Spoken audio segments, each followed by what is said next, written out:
You sound good. You sound good. You sound good. We both sound good. Shut up, People Rene. told us. Don't get it to your head, man. Not yet. I know, I don't want to. Not yet. We're only 17 issues in. 17. Oh my god. Yeah, I think we can actually keep track of how many months we've legitimately done this show based on the number of issues, because we haven't missed a week so far. No. And every 4 issues is a month. Mm-hmm. I was actually talking about it with the person that had talked about our show today. They were like, because I was like, wait, when did we start? We started after. We started right as soon as the pandemic started. Yeah. So I think, didn't we start, I want to say like in late May or June, right? Yeah, somewhere around that. So we've been consistent ever since. Wow. Yeah, without a week off.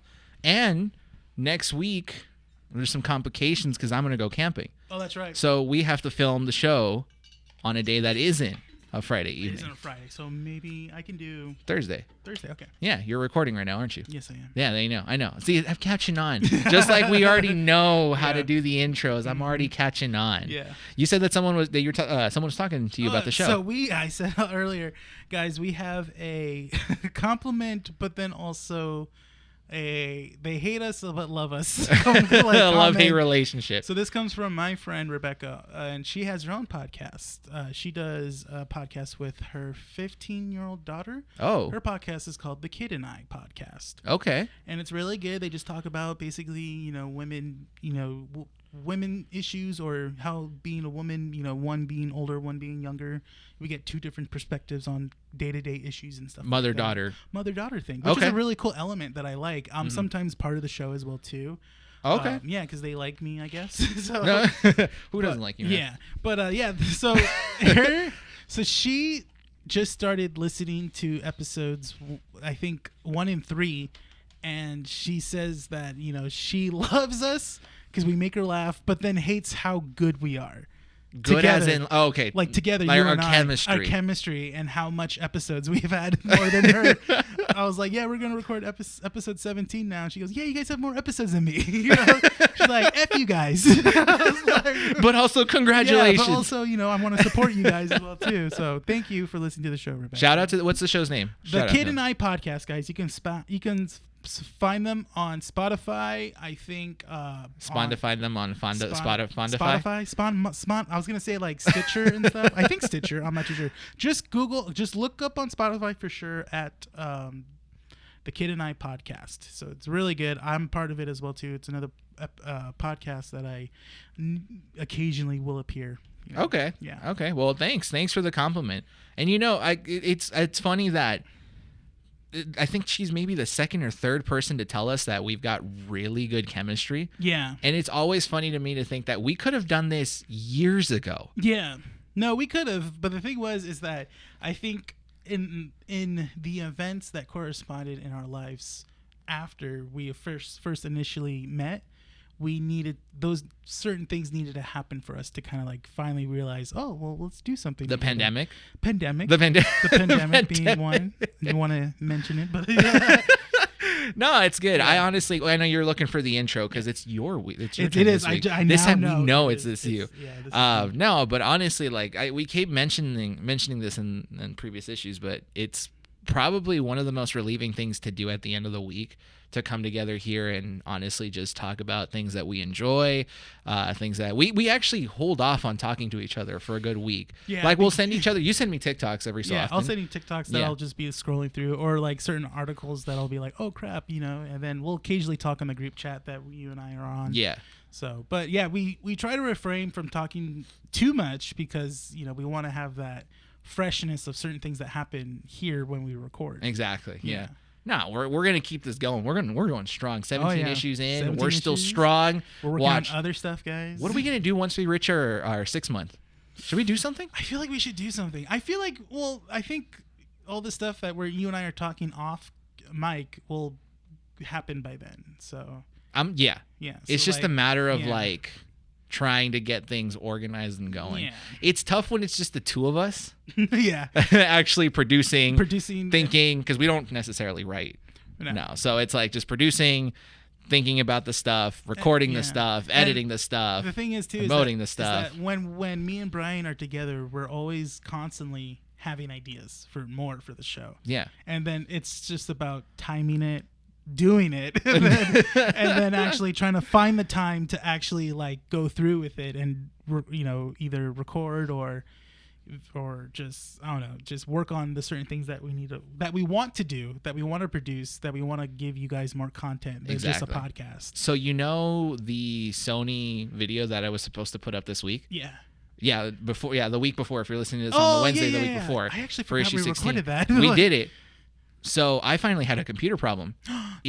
All my assets for Premiere basically got erased. No. I think I might have to re-download them or re-download an entire program or figure out how to actually do all that stuff, which prevented me because it was all the effects, everything necessary to make the video.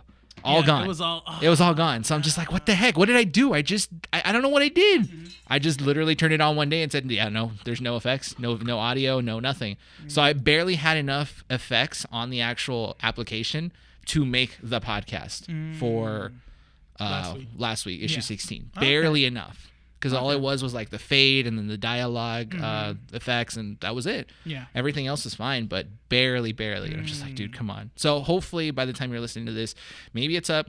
I'm going to try to get it up on Monday, but it just depends on if I can get all the assets back on there. Yeah, no problem. We'll see. You got the intro? Yes, I got the intro. Buddy, let's go.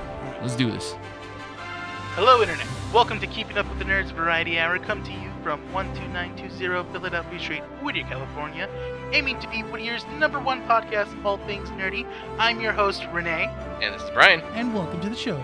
Yes! We're so smooth with these intros, man. Good now. Should we change the intro at some point? We should mix it up once in a while. Once we become Whittier's #1 podcast. I think so. For all things nerdy. Of all things nerdy. Of all things nerdy. Yeah, that will have to change, I think we'll change it being Whittier's podcast of all things nerdy. Being Whittier's? Being Whittier's podcast. Is that grammatically correct? I want to say yes because it sounds nice. Okay, well, we need a writer now. All right, so before we get it going, with all the things, we're gonna play our little game. We're on week 3. So week 1. So it's 1-1. 1-1. Yeah. Because I've had the first one, but you've had 3 different flavors. I had 3 different flavors. So you've had the green apple, which is the test trial. Then you've had the phase berry, which is mixed berry. Now, when you guessed, lingonberry from Sweden. There you go. So this week I've got something in the medium range. Not too difficult, at least, but it's also not too easy. Okay. So, should I introduce this? Go for it. Ladies and gentlemen, welcome back to Guess That G Fuel with your host Bryan, and with me I have Rene. And welcome back, Rene. Are you ready to guess this G Fuel flavor? Yes, I am, actually. All right, keep in mind you do have 3 hints available this time around, all right? Yes. You can still look at the color of the G Fuel as well as ask for hints. Okay. This one is a medium level G Fuel. Okay. All right? Remember, do not look at the color because the color might give it away. Okay. You always say that, and I'm just like, always ends up being wrong. Oh, no, trust me. This one, I think you might actually, if you look at the color, probably. I'll get it. Yeah, but I also don't want you to get it because I don't want another habanero jelly bean on me. Is that the only one? Or is there more spicy, different levels? No, there's different levels, but you gave me an insane one. I gave it. You the one that poured it into your hand. Mind you, these are boxes. Okay, hold on. Mind you, these jelly beans that Bryan has is in a nerd box, and I'm holding it up so I don't look at the color. I'm holding the cup. So here's the thing. I had the second highest because it's on my end. Oh, there's ghost pepper, right? Yeah, so there's sriracha, jalapeno, cayenne, habanero, and Carolina Ghost Reaper. Or Carolina Reaper, which is the highest one. So you gave me the second hottest one. Okay. But I brought water this time around just in case. Oh, see, my big old hydro flask of water. Is it a hydro flask? It is a hydro flask. Yeah, it's just a bootleg hydro flask. It's a bootleg. Apparently, there's I was looking at because I want to get another one because I'm thinking about getting a bigger size one of my hydro flask. I've noticed this thing's like nothing. I just drink all the water in it and it's just gone within the first 2 hours. That's fine. Drink water. I know. Drink water. Water's important. It is. It's essential for sustaining life. It is. Your message of the day. You know how The Price is Right spay new to your pets? Yeah. The odd one's out on YouTube, an animator. He's like, and wear your seatbelts. Us, drink water. Drink water. All right, okay, so let me. Here we go. 15 seconds. Okay. 15 seconds on the clock. All right, Rene, take your sip. Ooh. Okay. You have 7 seconds. Okay, one more drink. That tastes kind of grapey. I want to say grape. Grape. Is that your final answer? Would you much rather use a hint? No, that tastes. You're pretty grape. sure? Yeah, I'm pretty sure that's grape. Is it grape? It's not grape. No. So close. What was it? Black on blackberry. Dang. Oh. Black on blackberry. Taste it again. See if you can taste it. It is a very grapey flavor, but it's not grape.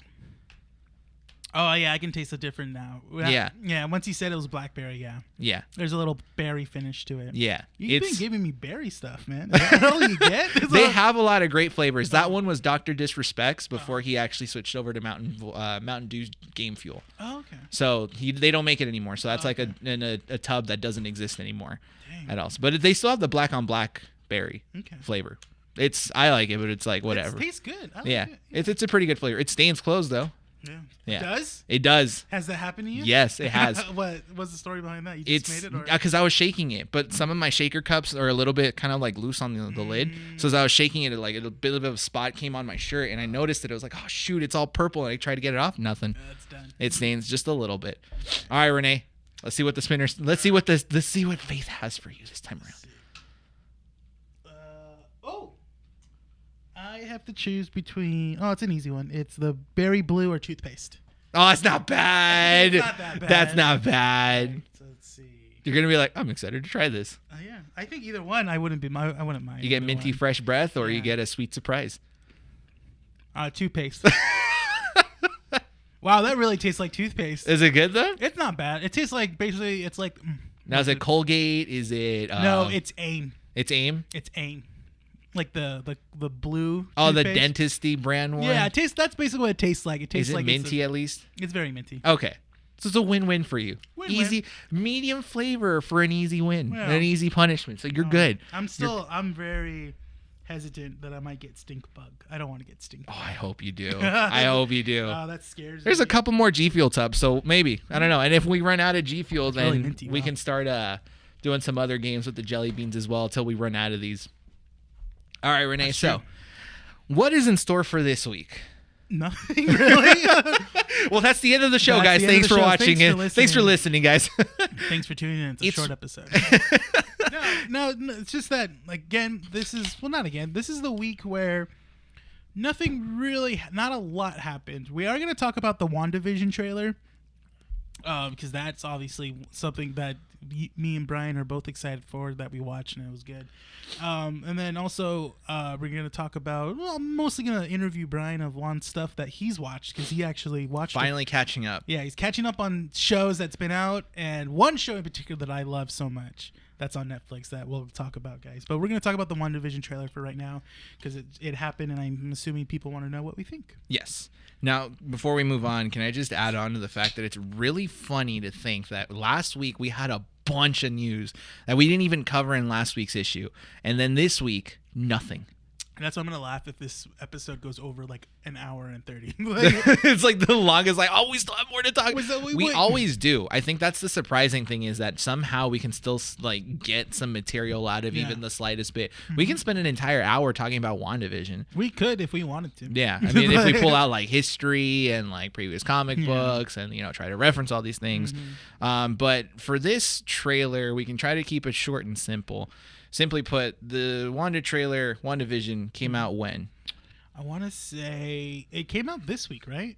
Yeah, but I think it came out Monday or Tuesday. Like early in the week. Yeah, really early in the week. At night too, right? No, it could have been Sunday night. I think that's what it was. It was at nighttime too. Sunday night. Mm-hmm. Which is a weird time for a release. Yeah, it was really awkward. But I only watched the trailer once, and then we rewatched it again, and there's a lot of stuff in it that we are going to talk about. One being Vision is in the series, and it also takes place. It confirmed a little two things. One being that the show is going to focus on Wanda and Vision, but it also takes place after Endgame. Okay, can you explain that? Because I'm still trying to figure out how it connects. How it starts at the after Endgame. If anything, yeah, because what is it? One character in particular is when Vision is walking through the street and there's a car that's stopped, and he touches the woman that's basically frozen, and says, and she confirms basically Vision is dead. That Vision's dead. Okay. And he died after Infinity War. Yeah. You know? And then also After Endgame. Yeah. Oh Or no, it was Infinity War. But then also remember Wanda, you know, gets snapped away right after Infinity War, so it doesn't take place between Infinity War and Endgame. It takes place after Endgame, because that's when Wanda comes back. Where does she? Oh, she disappears. Yeah, remember she disappears. Snaps, yeah, and she comes back in Endgame after the Avengers bring her back and stuff. So it would only make sense it takes place after Endgame. What if?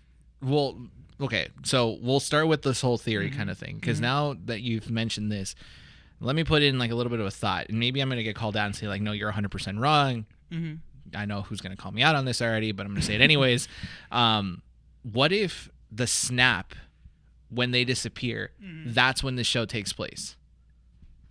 I like that theory, but then I don't. So, because like the way I think about it is, could it be possible that these people that were snapped away didn't necessarily just disappear out of existence? They probably got sent somewhere else. Like a purgatory almost in a exactly, way. A purgatory. That could be it, but then there was also, you see that there's some sort of like, they're in some sort of like pocket, not dimension, but like a pocket kind of area that one person in that said area, because it looks like the WandaVision world that they're in takes place like late 1950s, early 1960s. It's the I Love Lucy era. Yeah, and that it's filled with like a town. They're like in a town full of people that's in that era, and you see one of those people get like dragged out, and they're automatically, there's like military people behind it and stuff like that.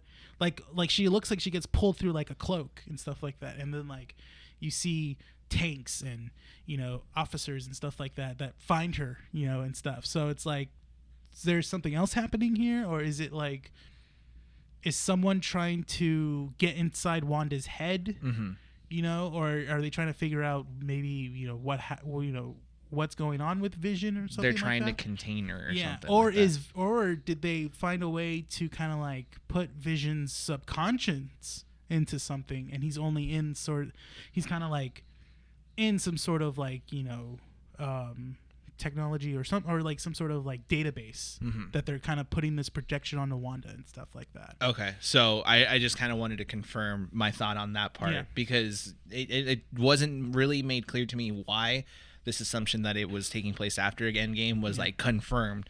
You explaining it makes more sense, and I can kind of see why it would take place after Endgame.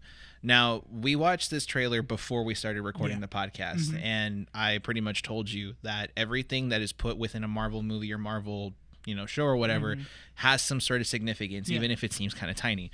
So when I was watching the trailer, it threw me off that the setup for WandaVision was in black and white, but two, also theming around the area or the era of I Love Lucy. Like it was that kind of like atmosphere, right? What in particular, what about that kind of like atmosphere needs to be in the show? Like, why is that significant in there? In the comic books, they kind of did that with the Vision series, where Vision has his own family, that he created his own family and stuff like that, and it's written by Tom King. Yeah, it's written by Tom King. Remember.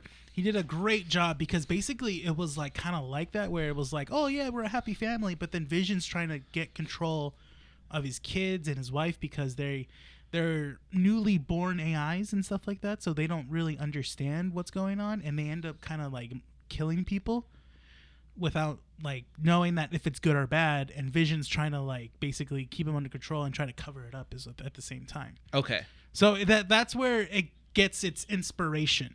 Okay. But now that what Marvel's trying to do with what Marvel Studios is doing with WandaVision is that they're taking that kind of like atmosphere and then also putting something new in it, you know? Yeah.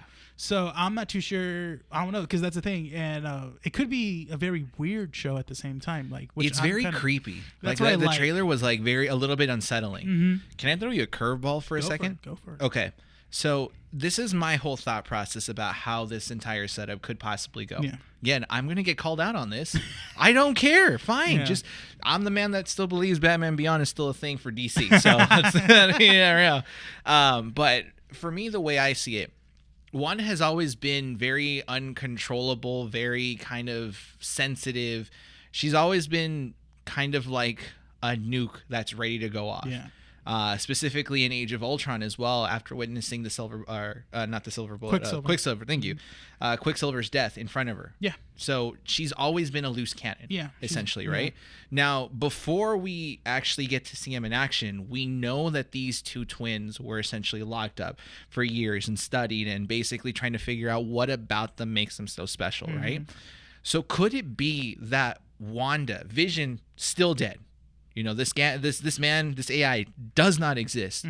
But somehow Wanda is still detained after the events of Endgame. And the way she's trying to maintain her sanity is by going back to something that she can feel peace with, which maybe is the I Love Lucy kind of like TV shows. Maybe while she was in solitary confinement, that was something that she would be probably liked, right? I like that theory. So she was calm. This is what brings her back. So being in something similar to that, because keep in mind, was it Age of Ultron, in Infinity War, when the relationship started to form? Yeah. They were already talking about, moving in, having a family, all these different things, right? So this was a dream of hers until that was taken away after Vision died. So what if this is all just her manipulating the reality inside her mind? She brings back Vision and she is living the perfect household family mentality of the I Love Lucy era. And everything that we see in black and white is just played out in her mind, even though maybe they are in that bubble that you are talking about, right? That's separate from what's going on inside her mind.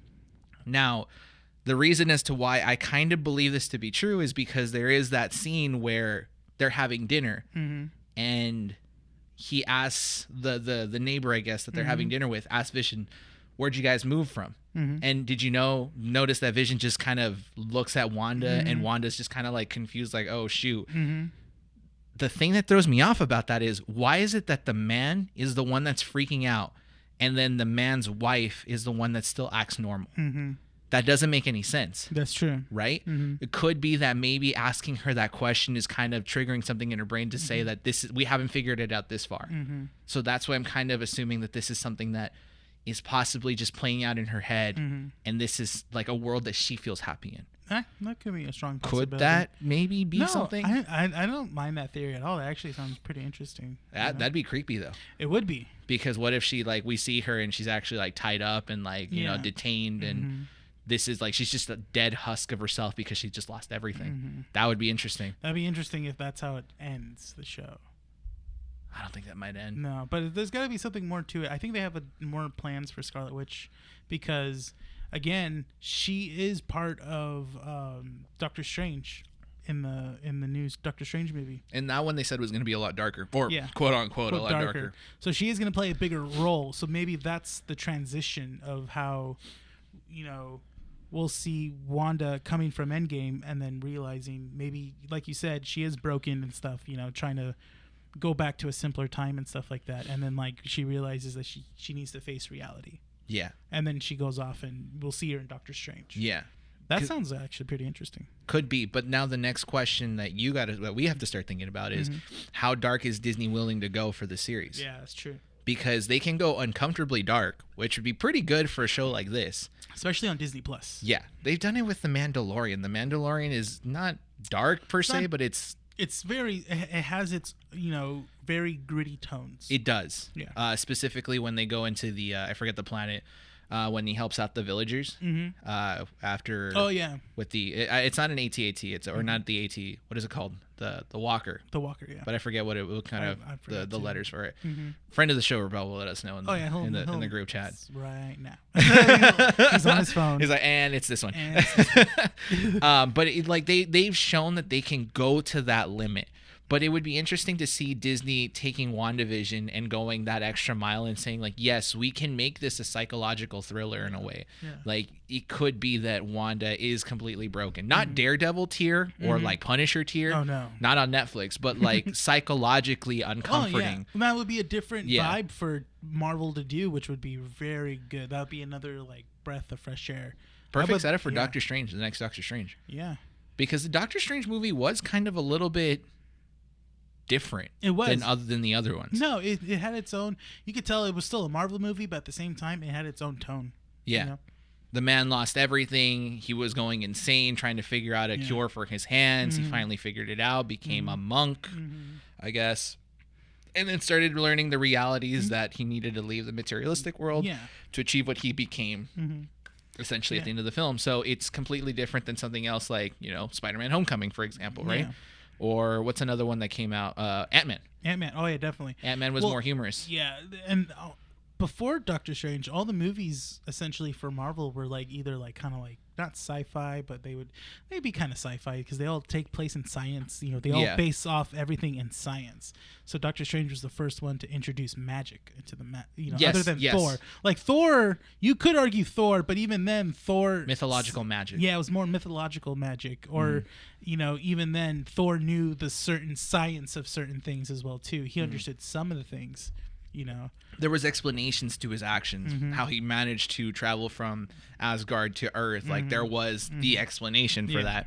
Whereas Doctor Strange, I can make things happen with my hands, like magic. But then Thor had space magic. Basically it was space magic. Yeah. But that's how. The Eye of Agamotto. How does it work? We don't know. It just works. Magic. But so WandaVision seems promising. I'm really excited for it. The poster looks pretty good. It does. Yeah, I like it a lot. It's there is a tone change to that one too, because they're not. Are they both smiling in that?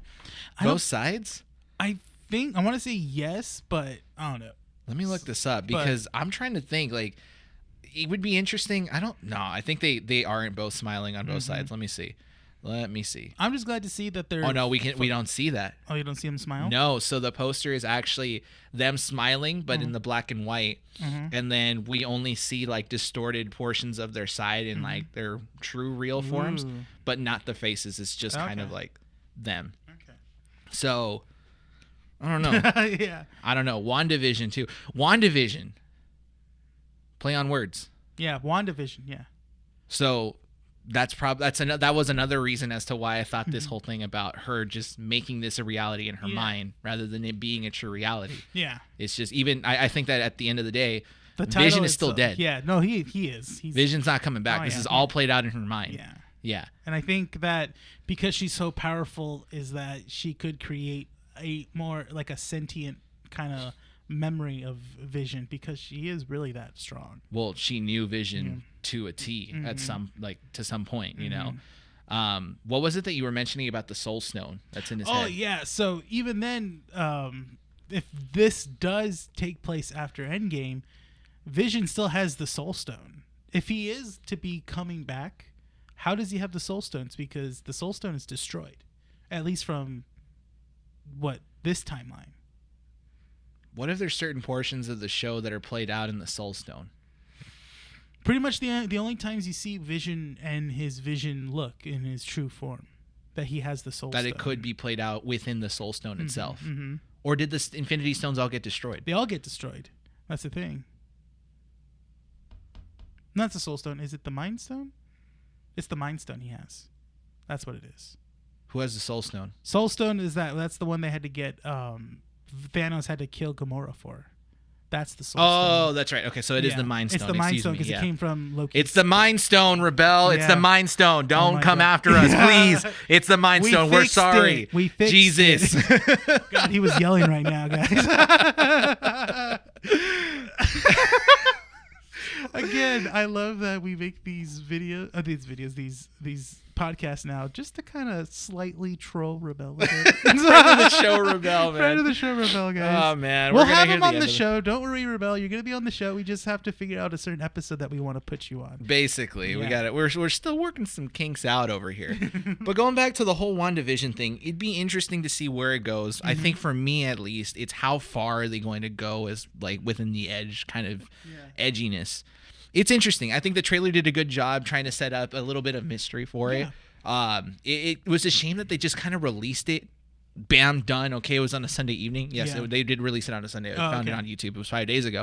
Sunday night. Okay, here you go. Cool. No one really talked about it. Yeah. So it was just kind of like all over. It was kind of like basically like as soon as it was up and like people were like, WandaVision's trailer's up, and no one really talked about it. No one mentioned anything. Only just like I've only seen like a few like channels that would be like Easter eggs, and I was like, I don't want to watch it. But I think it's because it's so confusing. Like, look at us, we're still trying to talk about it, but even still, after the conversations, we're still kind of like, we're not even 100% sure that we know what we're talking about at this point. It's still a mystery. The Mind Stone is active. It's some stuff are in black and white. There's some uncomforting scenes between characters, the pooling and the military, and then the lady that says you're dead. And it's nothing when you try to connect it together makes any sense. Like, I think it's good enough that it makes us want to watch the show as it comes out. And if Disney is smart, which we know they are, they will release The Mandalorian, and then, because this show is supposedly coming out at the end of the year, right? Yeah, so that means basically Mandalorian will start in October 30th. So if that means that if it all times it well, by the time Mandalorian is done, because I know it got extended for it got renewed for 10 episodes. So it'll still be around by the end of the year. It'll still be around by the end of the year, and then by the time it finishes by the end of the year, WandaVision will start. Yeah. It only makes sense. Smart. Yeah, if they're smart, they want to get your money, guys. They wants your money. They want to make sure you have your subscription ready by the time Mandalorian's done, and oh no, wait, there's WandaVision right there. Yeah, no, that's how they're gonna get me, because I think my free subscription ends sometime around this month, thanks to Verizon. Oh, okay. So my girlfriend was like, we're gonna have to keep it because the Mandalorian. I'm like, we're gonna have to, right? We're gonna have to. So they got us hooked. Which, sure, keep it at $6.99. I don't mind. Who cares? They haven't upped it yet, and I think it will be a year in November since it launched.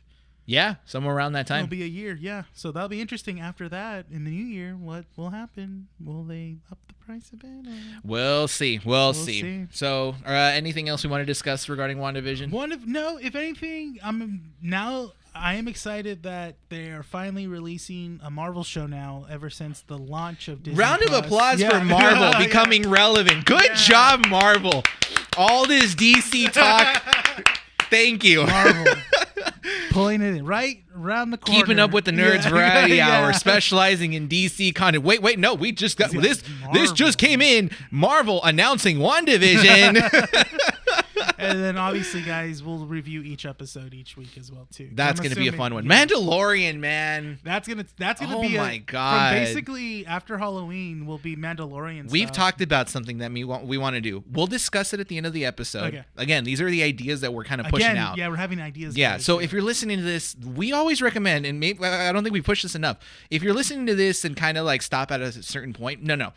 Push through the entire show. Yeah. Listen to it at the end, because we talk about things that we want to do. Yeah. And we always want more more advice or comments or compliments, concerns, anything it is, because we think of these ideas and we want to do them. Yeah.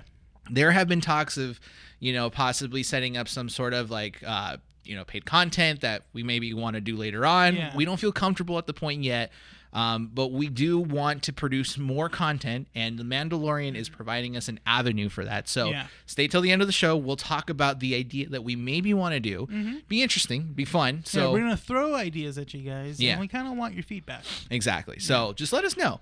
But with that said, WandaVision, nice little bow package, done. Let's put it to the side. We're good. Thank you, Marvel, for making something happen. There, that's a good Marvel. I'm not miming. I'm putting away something, guys, and patting it. That's a good Marvel, guys. At some point, I think we should probably live stream everything, because we're very animated too. We're very animated as well too. Not just our voices, but also physically. Brian will make Brian makes faces too, when we're talking about certain things that he either gets triggered on and stuff. Good. But moving forward, we're gonna basically we're just gonna banter. The whole thing right now that I want to do is that I want to ask you what you've been watching lately. You're all excited, putting away the spicy jelly beans. Hey, that picked it up pretty well. All right, so I actually took a week off from work just to kind of relax and everything like that, and I was just like, okay, you know what? I've had some stuff on the backlog that I've been wanting to watch.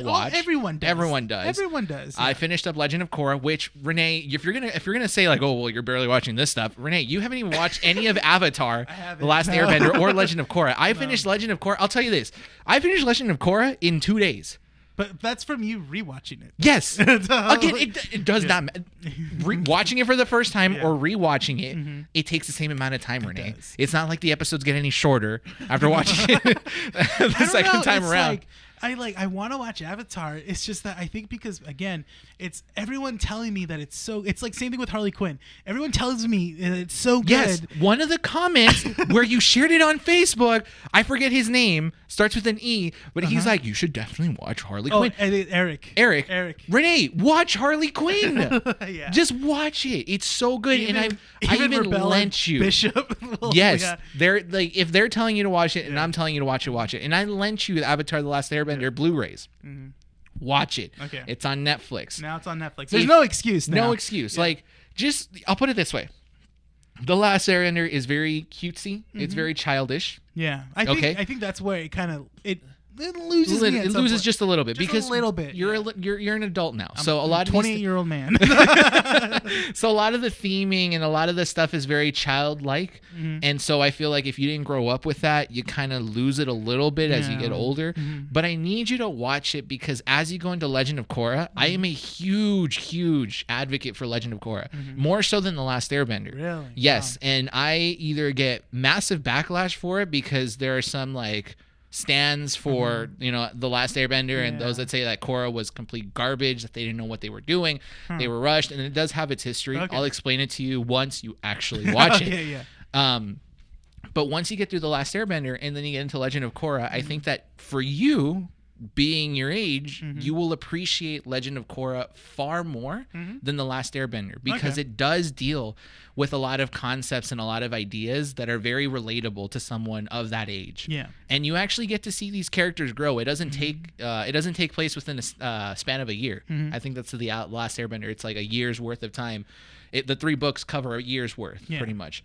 This one is like literally an event happens, couple months, and another event happens, couple months, another event happens, and the last book is like 3 years later, and everyone is like in they're past their teen years. Oh, okay. So pushing you to watch. Okay, no, I definitely will check it out then. There's another show that people have been it's really quick. Another show that people have been not pushing, but want us to talk about is Lovecraft Country. Okay, so I shouldn't have seen who it was developed by. Because it's who is it? Peele? Jordan Peele? Peele? It's he's a producer on the show. He's a producer on it. I like the guy, but I feel like putting that name on there is like branding. It's essentially what it is. Yeah. That's the thing. But I've heard nothing but great things about Lovecraft Country. I have so many people that are saying it's like the best like horror show or like suspenseful show, if anything. He's very psychological. Yeah. But Jordan Peele tends to like, I don't know, I get this vibe from him where he's always like, yeah, I meant to do that.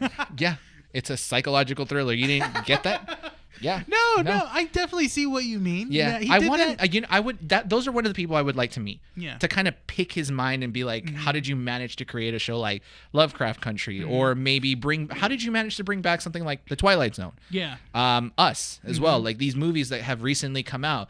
They are deeper meaning. They have deeper meanings within the actual movies. Yeah. You don't just make these movies by sitting at your desk and writing. Like something needs to inspire you to talk about this or to write about it. I felt so really quick when I saw Get Out. Get Out was actually really good. It was like his first. Obviously, you could tell it was his first horror movie that he did. His first major breakthrough. Major breakthrough, and it was his start. When you watch Us after watching Get Out, Us has so many layers. Yeah. That to the point where it's like you don't get it right away. Exactly. And that's what also, I think that's what hurt Us a bit, because not a lot of people liked Us. There are people that did like it, but there's also people that didn't get it. Mm-hmm. And I get it, what they mean, because there were so many layers to peel back from Us that at some point you're like, I don't want to go through all that though. Gone Girl. For me. Gone Girl for you? That's true. Mm-hmm. That's true. Gone Girl was a very mixed movie that people didn't like it or they loved it. Mm-hmm. I'm kind of like on the fence. I love some of it and I hated some of it. I hate it. That's Was the scene had to deal with Neil Patrick Harris's scene? No, That it was got me so pissed off. I was no, like, no. So for me, Gone Girl, I think I mentioned this before. I think so. Maybe you did. That David Fincher basically makes his movies where you think that the plot goes from A to B, but it actually is A B going back to A to C. So that it's actually ending in a different path rather than the one that you actually think it is. Funny you mentioned David Fincher. I actually saw for the first time, sat down and watched the movie Zodiac that he did. Oh, with the Zodiac Killer. And that was actually really good. Yeah. He's one of my favorite directors. Yeah, he's really good. I love the Zodiac so much. It was like really interesting. My dad was like, "Oh, you're gonna hate it." I'm like, "No, I don't think so." And what I loved about it was obviously Jake Gyllenhaal's character, just like how so driven he was, and that in the movie, his wife said like, "Why do you want to do this? Like, why do you want to catch him so bad?" He goes, "I don't want to catch him. I want to stare him in the face, and just look at him and say that I know it was him, that I know it was him." And he did that in the movie. He found what was his name. His name was Arthur Edgar Allen, Arthur Eli Allen. That's what his name was. And he found him, and then spoiler guys. He found. He's been out for a while. He found him at the end of the movie, saw that where he was working, and just stared at him. And you can tell that Arthur was like, he changed his tone, and he's like, "Oh crap." And he just walks. Jake Gyllenhaal just walks away, and I'm like, "That's such beautiful writing." Yeah, I was like, "That is amazing. I love that." Those are the people. Like, if I ever had the opportunity to pick a mind, it would be people like Jordan Peele, it would be people like Ridley Scott, David Fincher, Edgar Wright, especially with his music, his love of music as well, and his like craft and what he actually. Because I've seen some of his interviews, and Edgar Wright tends to have this very weird love for the things that he wants to do. Specifically for Scott Pilgrim, he was very in love. He was very much in love with the art of comic book. Comic book art. Yeah. So he said that a lot of the things that he did for Scott Pilgrim, all of it was animated, or hand drawn. The pows and the bams and all that stuff. And not to mention, he had a lot of Zelda songs in there as well too. Yeah, I think pop culture. And there was so like the transitions he would do had little Zelda tones in it. Yeah, Legend of Seinfeld. There was I think there was a Tetris. Thing in there as well. It was very pop culture, and he loved that aspect to it. But have you seen the movie Baby Driver? Yes. Okay. I love Baby Driver. So the interviews for that one, he basically talked about the concept of music and how you can relate that to actions and stuff, which is why a lot of the scenes in Baby Driver when he's driving are in sync with the music. So a lot of the stunts in there, when there's a change in tone or there's a change in rhythm, something happens in the scene itself to show that actually happens. And you can see that in the beginning credits as well. So Edgar Wright is this kind of person that's like, he's a much more simpler man, where I feel like even he can tell you straight up why it is that he does these things. But to have the opportunity to interview these people, oh, I love it. To try to figure out how they can do all these things. Jordan Peele, like I said, the man doesn't just sit down and write his stuff and it just comes naturally to him. Us, you said, is very layered. It's very, very layered. This is an idea that he's probably been developing for years and years and years, and took him several different writing. If we ever have the chance to interview someone like that, and they straight up just say like, yeah, I just wrote it down, I'd be like, no, there's no way. I'm sorry. Oh my God, we tangent out so bad. What other news do we have to talk about? That's true. But the original. To go back, rewind back to what we're saying. So what have you watched? What have you watched? Oh, okay. Yeah. So what have you watched during your week off? I watched one episode of The Boys. Well, okay, so you didn't watch The Boys right away. Why? Because you didn't have Prime or no? No, I've had Prime. I've been a Prime member since like 2012. Like Amazon owns, like they own my soul. I just feel like listeners, when like they hear you say you watched the first episode of The Boys, like, haven't you watched it? It's on season 2. Blah, blah, blah, blah. Okay, so the reason as to why I barely started watching The Boys was because when people tried to push this to me, I said this in the group. They were advertising this as like, oh, you read comic books, right? You love comic book stuff and superhero stuff. Watch The Boys, man. It's exactly like that.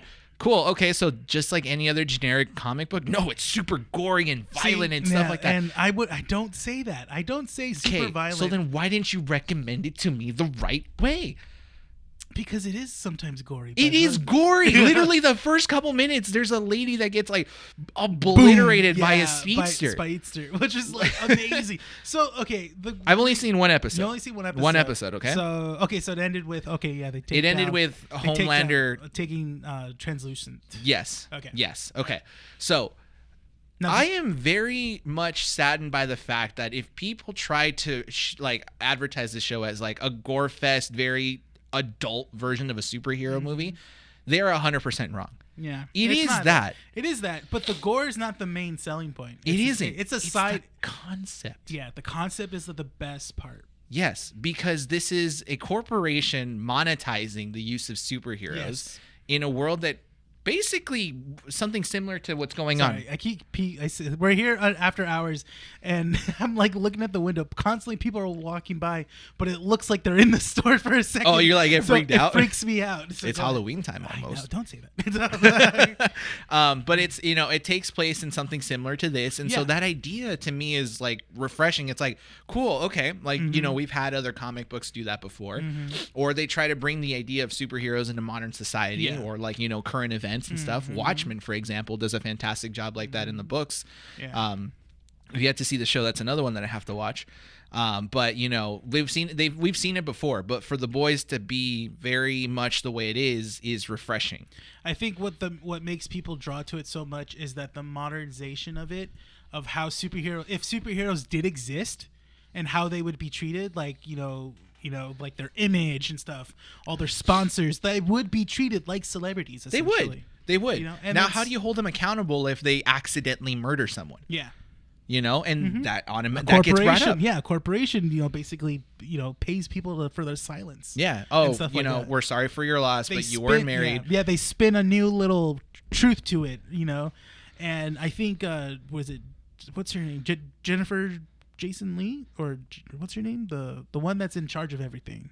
The blonde woman. Yeah. I know. I don't remember her name. I forgot her name too. I may have butchered her name, but but she is a great character as well too. You get to see her character more in the show. She's obviously. very, very intimidating. She is. Have a safe trip. Well. Huh? Have a safe trip. Oh man. And you're just kind of like, yeah, that's a sinister line. That's a sinister one right there. So it's really cool that, especially the ending too. That was really good. For the first episode. First episode. Yeah. What'd you think about that?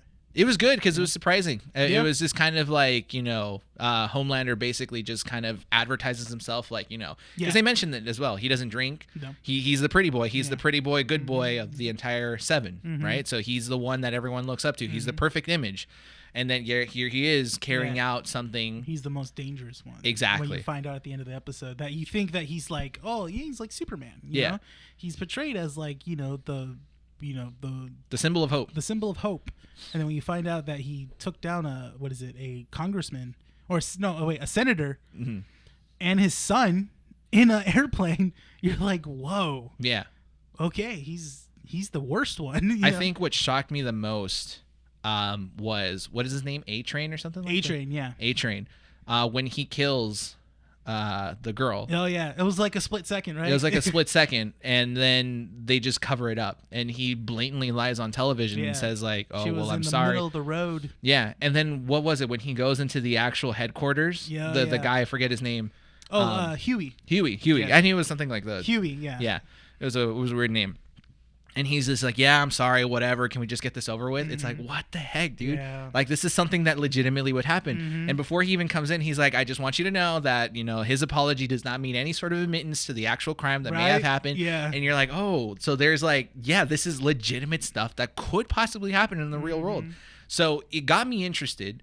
Forget the gore, forget the blood, forget the violence. Just the whole world. That's an icing. That's an icing to what I feel could develop really well. Yeah. And then friend of the show Rebel was saying that season 2 is uncomforting to him. Okay. To him, he explained why to me, and I understand why for him. To me, it has to do with the new character that gets introduced, Stormfront. Okay. In the new season. You find out more things about her and stuff like that, her background and stuff, which is actually pretty good. I like it because it makes her character more like, oh shit, you're like, oh crap, okay, so there's more to her. Okay. He it's basically the whole, his own personal things with it as well too. That's what he gets afraid of as well. Yeah. Me, I'm like, that's a cool character. I was like, you know. Right now, for me, as far as episode 1 goes, my favorite people so far have been the guy that portrays the fake FBI character. Oh, Butcher. Yeah. What's the actor's name again? Carl Urban. He's a really good actor. He's in everything, man. He's fantastic. He's got a good look to him too. Yeah, he does. Yeah.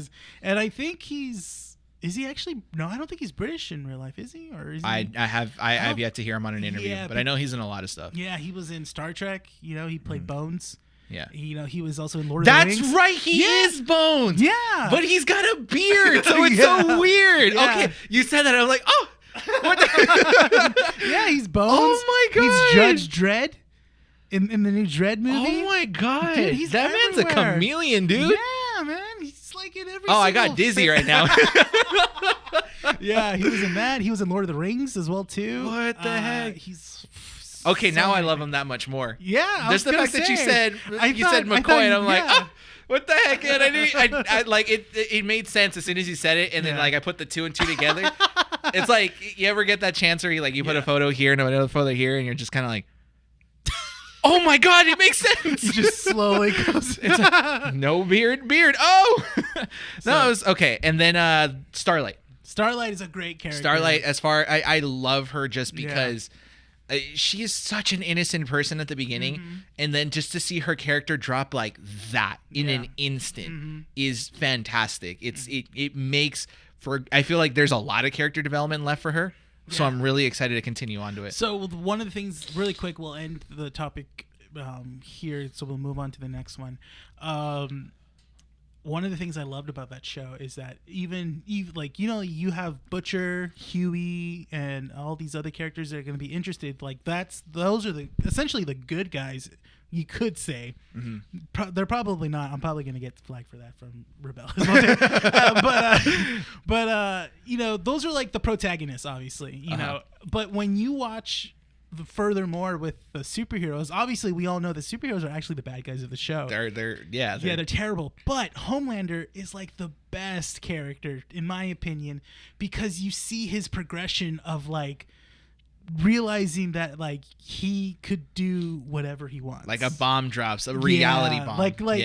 He's already intimidating. He becomes more scarier when you watch the show, because he's just like, and he's like that villain, like kind of like from he's like a Game of Thrones villain, where like you love him but you hate him and you hate everything that he's doing.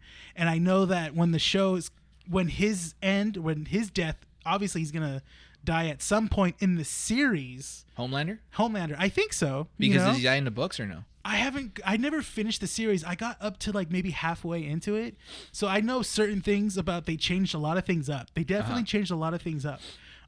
Because the what was it, the in the Starlight Deep interaction doesn't exist in the books. I think who mentioned that it was completely different, that it was actually Homelander. Yeah, it was. I think because I don't know. I think was it Rebel or? I think so. That they mentioned that it was switched around. It wasn't the Deep talking to Starlight and then acting upon something. It was Homelander doing those things to Starlight. And there's one scene that they did from the comic books, but they changed it up a bit. It has to do with an airplane, but that's I think like episode 3 or 4. Okay, so in season 1, but we'll talk about that as well too. Yeah, so Homelander just like is an amazing character. I love that he's like, basically it feels like when his death comes, it's gonna be so satisfying. You're gonna love it because we've seen him do all this shit, and then when his end comes, you're like, yeah, you know. Okay. And I always love that in a show when they do that for a villain. Okay. That's why I like Game of Thrones. They did that with some of the True Blood characters from the series True Blood. When certain villains have been like coming in since like season 2 or 3. True Blood characters from the show True Blood. Yeah, True Blood. Featuring True Blood characters. True Blood. I'm sorry. But and that's what I love about The Boys as well too, is that like, you know, you would think certain characters will die right away, but no, they're like, there's a plan for it, you know, there's a reasoning and stuff like that. Yeah. So I'm really excited to see where season 2 is going, because season 2 is really good. Season 3, you mean? No, season 2 right now. We're in season 2 for. Oh, it's weekly. They're releasing episodes weekly. Yeah, weekly now. That's what Amazon Prime's doing now. So they're releasing episodes weekly, so you don't binge watch them all. Okay. So, but you're catching it pretty good. So you only watched episode 1, so you could take your time and just binge through season 2. So the reason as to why I haven't started the second episode is because the last 2 days, the girlfriend and I have been watching Cobra Kai. Oh, another great show. So here's the. You want to move on to Cobra Kai? Yeah, let's go to Cobra Kai. Let's go to Cobra Kai. Yeah. Okay. So I think you know this about me. I'm a huge 80s fanboy. Like when it comes to music. And I both, yeah. I love 80s music. I was born in 93, so I don't want to call myself like, an 80s man. We'll be honest, we're not 80s kids. No, but we love the era. But I think it's because our parents pretty much influenced us that way. My dad was very into 80s rock. He also showed me a lot of 80s movies. I grew up with things like Alien, Terminator, Predator, things like that. So that era had a big influence for me. Knight Rider as well. David Hasselhoff, the man, the 80s man himself. Yes. Karate Kid was one of those movies. Oh, I love, as a kid, I was shown those movies as a young little lad. Yeah. And such a great series. I love that. My favorite one is Karate Kid 2, because that's when he goes to Okinawa. And just like, I think the stakes felt higher because it was not only just Daniel, but also Mr. Miyagi, both have to deal with their own antagonists. Yeah. I recently watched the first one because the girlfriend hadn't seen it in like a couple years, and I think she's starting to understand my love for like 80s movies, because a lot of these movies massively impactful for their era. I feel like they're underappreciated now more than ever, because watching Karate Kid, it's very inspiring. It is. It's very motivating, and watching it, she's just like, "Oh my god, this is so intense! This is so great!" And the music, Johnny's such an asshole. Yeah, and all this stuff. Let me get to that point. Right? Yeah, that's why I had to say it. So it's so great, and I was watching it, and every time I watch Karate Kid, I just get so motivated, and I'm like, dude, this is like, why is there not a Mr. Miyagi in real life? Yeah, like this everyone needs a Mr. Miyagi. Yes, the world right now needs a Mr. Miyagi. God, yeah. So it's like, it's such a great movie. I feel like it's not a good movie in terms of like film and stuff. Like it's like there are things. If we're gonna should be in the Smithsonian. Up there in terms of top 10. Why did it not win Best Picture? Yeah. Excuse me. Yeah. Ralph Macchio, get your Best Actor reward. give the actor that played Mr. Miyagi Best Supporting Actor. It could. You know what? What if it gets a nomination for an Emmy now that it's on Netflix? Cobra Kai. Cobra Kai. Because it was a YouTube original. So technically, it is now. Yeah. So fingers crossed. Anyways, so. They're very inspiring, and so I held off on watching Cobra Kai just because, in my mind, why do I want to watch a movie or a story about Cobra Kai? So you would think I had the exact same feeling too when hearing that they're going to do a Karate Kid series. Yeah. It's like, okay, cool. So it's going to take place, like Daniel's going to be part of it and stuff. No, when they said there was going to be a Karate Kid series, they didn't mention what the title was. No. Later, maybe a year before it came out, they're like, it's the official Karate Kid series will be called Cobra Kai. And I'm like, Cobra Kai? Are we not going to focus on... So, okay. What's Johnny Lawrence's actor's name? William Zakpa. Zakpa. Yeah. I always want to say Zubak, but it's Zakpa. It's Zakpa. So, okay, let me start off with this. YouTube did a terrible job advertising that series. Yes, definitely. Because whenever the trailers came out for it, it didn't capture how great the show is. It wasn't even 80s gimmicky. It was like late 90s Spy Kids gimmicky. Yeah. Like it was like flashy. And the guys are back, and Cobra Kai is here to kick some ass and stuff. And you're just kind of like, no. Like Cobra Kai to me was always the bad guy. Like, why do I want to watch a series where these kids are trained to beat up people and use karate for violence? Like, that wasn't the point. You're thinking in your head, like, why would I follow a series that followed the villain of this asshole Johnny Lawrence? Why would I want to follow that? So when the series came out, when episode 1 dropped, when I watched it, on Netflix or on YouTube? I watched it on YouTube. Oh, so you're one of the early adopters. Yes. Okay. I did want to check it out, and you didn't force this series on me, Rene? I think we were talking a lot. Because it was in the comic book store. And that's the only time you mentioned it. Because of you, I started watching this series. Yes. Okay? But you didn't mention it before. I said it multiple times on my Facebook. Doesn't matter. Like, That's not an influence to me. Word to word is an influence, Rene. So you watched the first episode, and what'd you think? I finished with the first season. Oh yeah, the whole season. The whole first season. Oh man, wait till you get to season 2. Oh my god. Okay, so oh my god. It's like I don't even know. I didn't think okay. So let's start with the beginning. Your first reaction after episode 1. How did it win you over so much? It won me over with the aesthetic because in my mind I still went in with this kind of mentality that it's a YouTube original. Yeah. How much money does YouTube has Google money? Yeah, sure, right? Yeah. Okay, but we're talking about William Zabak and Ralph Macchio. Zakba.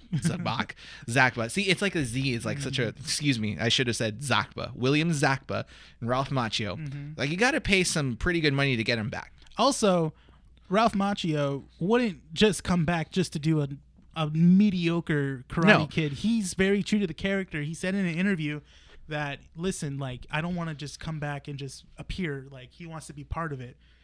It's produced by him. Yeah, it's produced by him, but the writers of the show are actually fans of the Karate Kid series. And that's what makes this show great, is that they are actually hardcore fans of this whole thing, and they pitch Ralph Macchio what Daniel's character is going to be like. And he goes, that's great. No, I love it. Let's do it. No, I'll get to that because after finishing season 1, it still isn't enough for me to be satisfied with the way it ended. Like, it gets me really hyped up to watch season 2. I will say this. I went in with the first 3 episodes thinking this is a YouTube studio developed series. There is no way that it could look good. They did an amazing job. They knew, again, too, the advertising didn't sell it, but YouTube knew what they had. This looked like an actual series that could have been developed by Warner Brothers or by CBS. It looks good. Yeah. And they didn't hold back any expenses. No. They even showed the original apartment complex that was used in the original Karate Kid. Like, they have a lot of assets that were brought back. So there was money spent on this series. Forget the money. The cinematography for this is fantastic as well. Yeah. There's a lot of emotion to it.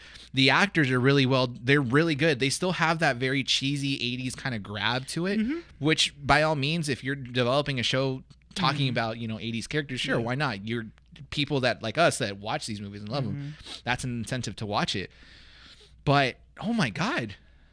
It's really, really, really good. And what makes the show really well is that they totally give you a different perspective on Johnny Lawrence's character. Okay. From the first episode as well, too. So now that you said that, I'm going to say this. The thing that I love so much about this series and what captivated me the most is the development of Johnny and Daniel. Yeah. In Karate Kid, Johnny had it all. Yes. Or at least we thought he did. Yeah. Whereas Daniel had nothing. Yeah, he was like Johnny was the popular kid, and everything was kind of like he got said, the babes. Yeah. He got the friends. He had the time and the luxury. He had the coach. Everything was his. The world was his. Yeah. We never saw anything aside from his life that was just apparent to him and Daniel. Yes. Daniel had nothing. Lost his dad at an early age. Yeah. Had to move to a different place from New Jersey. Basically struggled trying to be a person fit into school. And we can all relate to that, right? Yeah. So we have a character that had nothing rise to something, and a character that had it all lose something, and then see his see his progression from there. Cobra Kai then flips those gauges and completely ups them up. Yes. Daniel went from nothing to the best known person in town. Exactly. And owning a very successful car business. Having money, living in a luxury home. Has a family. Everything is perfect for him. And Johnny went from rich to tiny complex, alcoholic, living in the past. Yes. Not holding a job. And so, cool, we can understand how that went. Yeah. Okay, so that's typical writing, right? So you have someone develop all the way up here, someone develop down all the way over here. Great. So how can we make this interesting? By making them realize that not everything's perfect in their lives. Yes. Daniel, all of a sudden realizing that the things that he has, he's now losing his fundamentals that he was given by Mr. Miyagi, Mm-hmm. and then realizing that even though he has all these different things, Mm-hmm. he lost what makes him him. Yes. So now he has to work that back. Mm-hmm. And Johnny coming back from nothing Mm-hmm. to get to where he was originally, but at a better place. Yeah.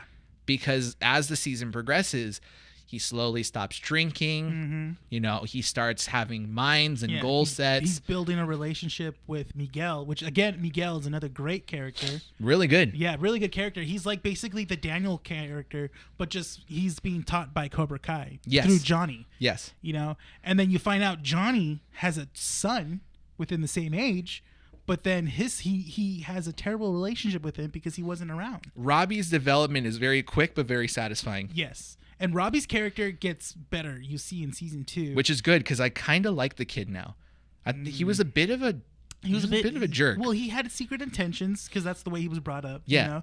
But then when you realize that he sees, so what's great about it, guys? Spoiler alert, is that you know Robbie's character, Johnny Lawrence's son, gets trained by Daniel, Mm-hmm. which is really fun to watch. You know, The reveal when they both Yeah. clash into each other, Oh, perfect. You're just man. like, oh my god, this is really good.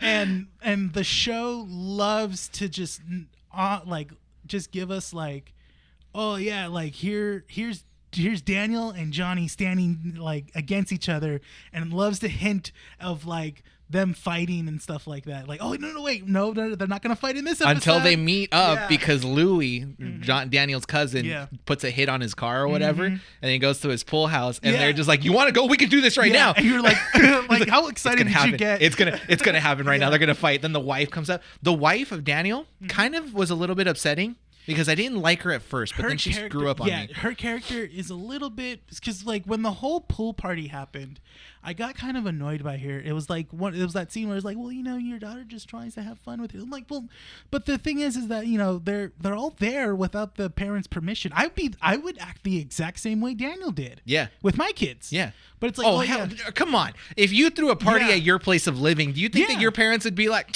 he's just trying to fit in? Yeah. No, it'd be free. I wasn't even allowed to go out until I was like 17 because my Yeah. parents were so protective about that stuff. Oh, really? So I think our response to that was just kind of like, hang out. Why is the Yeah. mom trying to be very sentimental with the daughter? Okay, No, the no, mom's no, no, no. being way too laid back. No.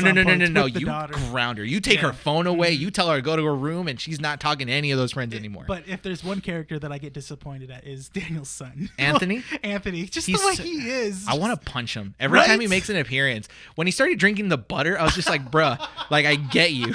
Butter's really great. But Oh, man. can you stop? Now, did you see the part when Daniel takes away his Nintendo Switch and then he goes?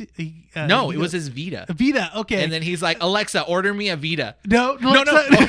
He's like, no, Alexa, cancel that, Alita. And he goes like, Vita ordered. I was like, holy shit! If my son did that, I would literally throw him out of the house. He orders a Like, drone too. Yeah. But I think it's because he's just comic relief. I don't think it is. It would be interesting to see him develop and maybe probably start training under his dad. Yeah, but It'd be fun to see. But he's comic like, relief. Yeah, I do like that they have like the daughter. He has a daughter that he trained, but she just doesn't fight you Until know? the end of season 1 when she picks it up, which is a hint to season 2. I know. Season So 2. I'll probably finish that by the end of the week. Well, we'll talk about it next week then. Yeah, I mean, Yeah. my girlfriend's attached to the show. Oh, She's no, like, yeah, yeah, you're she's gonna want to talk about season 2. she's like she like sits down. Because she watched the first 3 episodes. She's like, okay, and then we watched 3 more, and she's like, yeah, I can't stop thinking about the show. I'm like, I know, because I can't stop thinking about this show. A good show. So it's the way that season. So, if anything, and one more thing we'll tackle onto it is that again the dynamic. So I love Miguel as a character. He's actually really cool. I love it. He gets progression as well too. But you start seeing at the end of season 1 that he is taking the what is it the strides of Cobra Kai too well, and Johnny sees that. You know, show no mercy.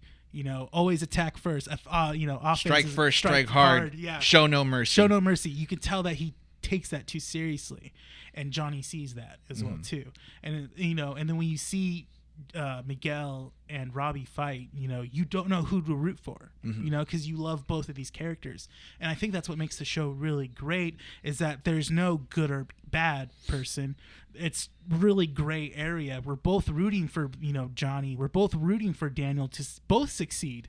You know, it's a confusing part, even in the fight in the All Valley tournament. Yeah, like I found myself going like, who do I root for? Do I root for Cobra Kai or do I root for Miyagi Dojo? Like, where do I stand? Because you want to see Cobra Kai not become a shell of itself again. You want it to merge out and be something different. Yeah, and you can tell that Johnny's progressing as a character as well too. Yeah. In the series, that he's like, he doesn't truly want to be the same way that he was taught. You know, even though that's the only way he knows, but he knows through Miguel that it's like, it's shown that he can't be the same way that Creed was. Exactly. Kreese, Kreese was. Oh, but and then, the end. Okay, so I did the mistake of kind of going through the episode list on Netflix, and then I saw that that he's training, or that Daniel's training Robbie in Miyagi's home. Yeah, and I'm like, damn it, I shouldn't have seen that because it spoiled it for me. But then I didn't spoil the ending to the season one. Yeah, and so when Kreese walks in. At this point, guys, there's spoilers. I'm sorry, but like when Kreese walks in, I was just like, oh my god! I was like, oh my god, they got him back. I thought he died because the show did a good job saying, oh, he died. Yes. So my initial thought was like, okay, he's not going to be in the show. Then he walks in with a cigar, very classic 80s kind of thing, and you finally got what you wanted. Yeah. Now how does it feel? And you're just like, oh my god, dude, we're gonna see Cobra Kai the way it was. It is a big change of dynamics as well too. Oh man, I'm sweating just thinking about this. Like, it's so great. Season 2 is so much better than season 1 that it's like, basically, you know, you get that feeling of Daniel misunderstanding how Johnny is in that season 1 as well too. It's like Daniel in a way becomes a villain. He does. It's weird because as soon as Cobra Kai comes forth, and but you understand why he's so like adamant about it, but at the same time you're like, Daniel, you're letting your anger or your feelings. He's losing his kata inspiration. And he's slowly, he's losing what Mr. Miyagi has taught him over the years. Yeah. And you see that, and you're like, no, Daniel, don't do that, you know. But you love how Johnny though is like realizing what he needs to do. It's such a great show. I can't wait till you watch season 2. Just give me a week. Give me a week. We're gonna binge this show. How long are we in this podcast? An hour and 11 minutes. An hour 11. Wow. Yeah. See, you said it. There's like nothing to talk about. I'll end it with this because I know that we got to end this pretty soon. Yeah. But fun fact, you know I'm a huge soccer fan. Yes. I actually am a huge, massive supporter to LA Galaxy. Yes. Like, the only LA team. I'm sorry if there's any listeners that are Galaxy. Here we go. I love that. That's all. When you say Galaxy, that's all I hear in my head. That was actually one of their older chants because I actually am in the ACB supporter section, Angel City Brigade. But shout out to those guys. But if there's any LA Galaxy supporters, like, I mean, I'm a huge one. I don't support the other rebooted team here in Los Angeles. It's complete garbage. Trash. Trash. I will straight up say, I don't even care, dude. I'm ready to fight. I'm one of those fighters. But there's another supporter section at the far end called LA Riot Squad Lars. Okay. And fun fact, their chant is actually the Cobra Kai chant. Really? Yeah, and I've known that for a while, which is like it was so, because I've sat with them before, and they're really cool people. So what they'll do is they'll kind of like make their own thing and then be like, in this dojo, we do not experience loss, or something like that, and then you respond with like, yes sensei, or no sensei, like that. And it's such a cool thing to have. And we were actually getting bantered by a couple of the 3252 guys, the supporter groups in Trash Bag Country over there in downtown LA. They were saying like, oh, you guys are not so original. I'm like, dude, no other squad does this. Like, it's kind of a unique thing that we do. Hypes you up. Heck yeah, man. Like, that's why when I was watching Cobra Kai and then he was telling these kids like, in this dojo, we feel no pain. Do we? No sensei. I like was saying it with because I was like, dude, yes. But I can't wait for season 2. And if I can finish it by the end of this week, we'll talk about it in the next episode, depending on the news flow that happens. Yeah. So that if anything, if you guys are eager to tune into something next week, we will talk about season 2 of Cobra Kai and Yes. Brian's initial reaction. And then Now- maybe I'll watch another 2 or 3 episodes of The Boys, hopefully. Yeah, and so we'll maybe because right now, for some reason it's weird how Cobra Kai gets you like that too. Yeah. That's the thing, and it happens with everyone that watches Cobra Kai. When you watch like the first 2 episodes, you're like, I have to watch it all. Yeah. There's nothing else I want to watch than Cobra It's Kai Cobra right Kai. now. Yeah. That took my attention away. Yeah. It's a really well done show. I feel if people have not seen it, I'm Yeah. sorry we spoiled a lot of it for you, but it's a very good show. It's very drama-y, like very teensy drama. Yeah. Because a lot of these Gen Zer kids are very like, you can tell like there's some stuff that you're kind of like, dude, I don't even know what the lingos are anymore. Like, Yes. and some of the stuff is really well done to the point where it makes you feel old. Because I felt old watching it. And I just felt like, old watching it too. oh my god. But I can relate more to Johnny because his insults are more classic. Yeah. He just calls people the P word and I like loved like the first 2 episodes was just like him teaching Miguel, and then like Miguel was like cleaning the windows. Yeah. And he's like, "Hey, Sensei, is there like any certain way that you should teach me how to do this?" He goes, "No, I don't really give a shit." little throwback to the whole Miyagi thing. What was it? When he teaches the girl, I forget her name, the one that joins Cobra Kai. Yeah. Oh shoot, Google, no, stop. What is, I forget what he like, but basically she grows up to kind of like follow his insults. So when people start to quit the dojo, Yeah. she's like, they're just a bunch of, should I say the word? I don't feel like I should. It's What? like a classic insult, the P word that they yeah. say. Yeah, they say it on the show. Yeah, it just feels, I don't know. I try not to cuss so much on this show. I know, yeah. But he's like, oh, they're just a bunch of, excuse my language, pussies. Yeah. And it's just like, oh. So I find his insults a little more relatable because that's the kind of stuff that we grew up We with. grew up, yeah. Not that. with this whole like Gen Zer kind of stuff. Yeah. And, yeah. Oh yeah. I think one funny thing. I think Johnny's like the best character of the whole series because it's just that. That's just funny. He says, I think in season 2, it's not a spoiler, but he goes, they're making like a little video for Cobra Kai, right? To Okay. put on the internet. And he's like, he says one thing and he goes like, all right, now put it with, now he goes, now at the end of the video, I want you to make the Cobra Kai really pop. I want it like fire and then maybe like a little chrome in there. And then, and then make sure to put the snake in the middle of it and send that thing to the internet and hashtag it all, or hashtag, or no, hash brown it. He goes, be sure to put all the hash browns on there and just send it to the internet. He's like so like not with the times and stuff. Hash brown. That's what got me. He says hash brown.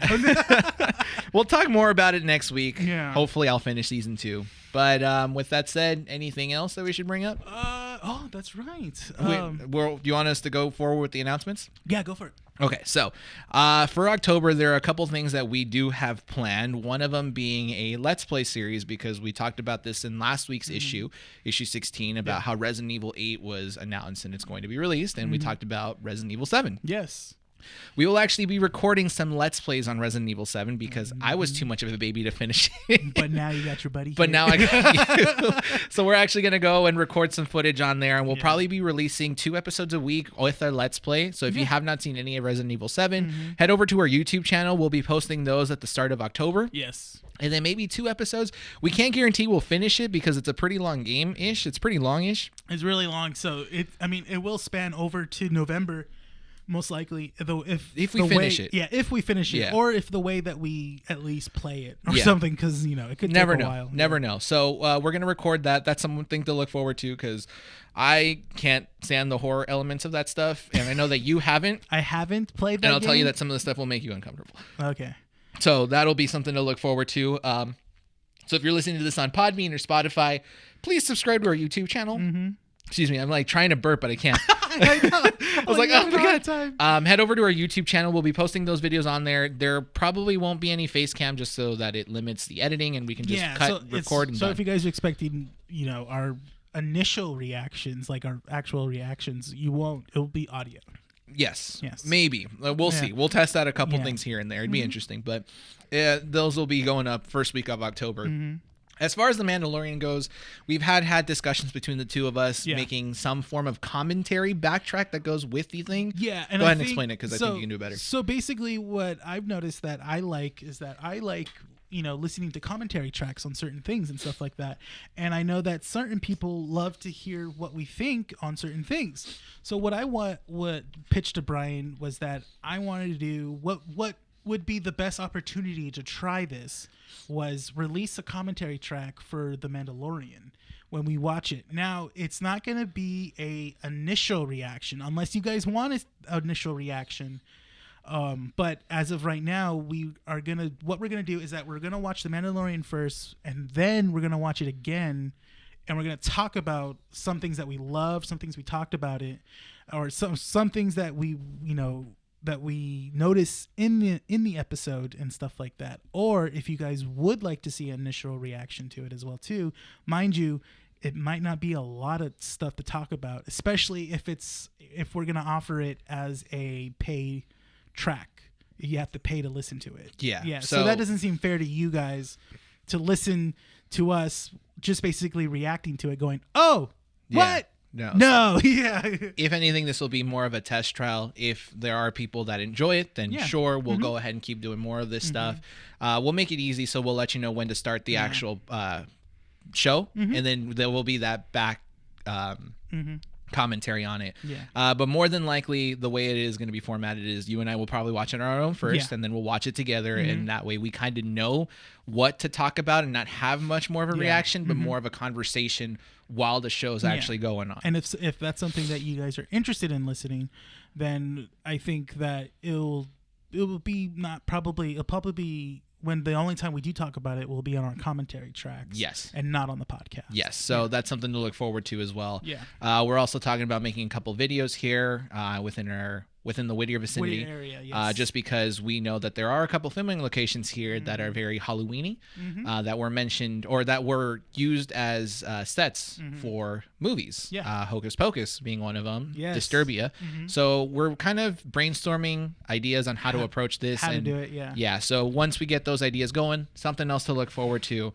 So yeah, I think that just about does it. And if there's anything that you guys feel like you liked, let's say the gameplays are really good, we can actually do more of those. I have a setup at the Fortress of Geekitude that works. So if you guys like our commentary with the Let's Plays, we can do that as well and have that content be exclusive to YouTube. If you guys want more Let's Plays, let us know, because we're actually thinking about doing not just Resident Evil, but what was the other one? Fall Guys. Fall Guys. Yeah. Which we think that would be fun to do. Yes. So that's stuff to look forward to. Anything else, Rene?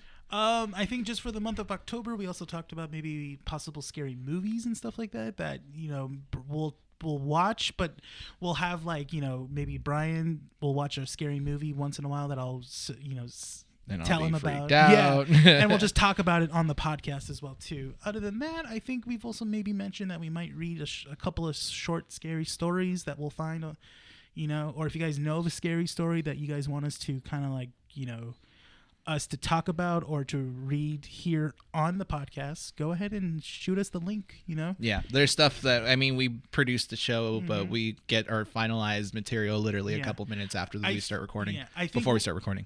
I think what we want to do is that we want to make sure that Halloween is still alive, and especially during this time that that people might not do it. People might go trick-or-treating.